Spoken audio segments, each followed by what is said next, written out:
కూటమి ప్రభుత్వం మహిళల కోసం ప్రతిష్టాత్మకంగా ప్రారంభించిన స్త్రీ శక్తి పథకం అల్లూరు జిల్లా పరిధిలోని విలీన మండలాల్లో అమలు కావడం లేదు. కూనవరం, విఆర్పురం, ఎటపాక, చింతూరు మండలాల్లో అంతర్రాష్ట్ర సరిహద్దుల్లో ఉండడంతో ఆయా మండలాల్లోని మహిళలకు ఉచిత బస్సు ప్రయాణం అందుబాటులోకి రాలేదు. ఈ మండలాలకు వచ్చే ఆర్టీసీ బస్సులు తెలంగాణలోని భద్రాచలం వరకు రాకపోకలు సాగిస్తున్నాయి. వీటిని అంతర్రాష్ట్ర సర్వీసులుగా ఆర్టీసీ అధికారులు చూపిస్తున్నారు. ఈ బస్సుల్లో 2 కిలోమీటర్లు ప్రయాణిస్తే భద్రాచలం పట్టణం వస్తుంది. మిగతా ప్రయాణం అంతా ఏపీలో సాగుతుంది.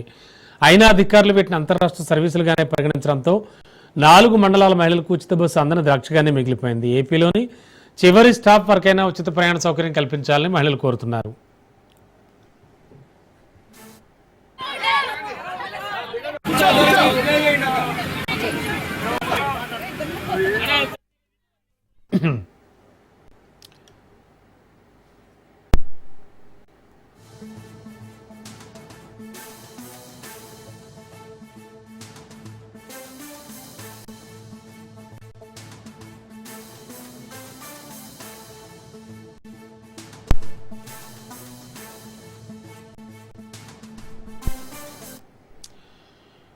కూటమి ప్రభుత్వం మహిళల కోసం ప్రతిష్టాత్మకంగా ప్రారంభించిన స్త్రీ శక్తి పథకం అల్లూరు జిల్లా పరిధిలోని విలీన మండలాల్లో అమలు కావడం లేదు. కూనవరం, విఆర్పురం, ఎటపాక, చింతూరు మండలాల అంతర్రాష్ట్ర సరిహద్దులు ఉండడంతో ఆయా మండలాల్లోని మహిళలకు ఉచిత బస్సు ప్రయాణం అందుబాటులోకి రావట్లేదు.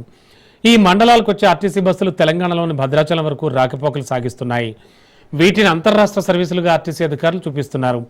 ఈ బస్సుల్లో 2 కిలోమీటర్లు ప్రయాణిస్తే భద్రాచలం పట్టణం వస్తుంది. మిగతా ప్రయాణం అంతా ఏపీలోనే సాగుతుంది. అయినా కూడా అధికారులు వీటిని అంతర్రాష్ట్ర సర్వీసులుగానే పరిగణించడంతో 4 మండలాల మహిళలకు ఉచిత బస్సు అందని ద్రాక్షగానే మిగిలిపోయింది. ఏపీలోని చివరి స్టాప్ వరకైనా ఉచిత ప్రయాణ సౌకర్యం కల్పించాలని మహిళలు కోరుతున్నారు.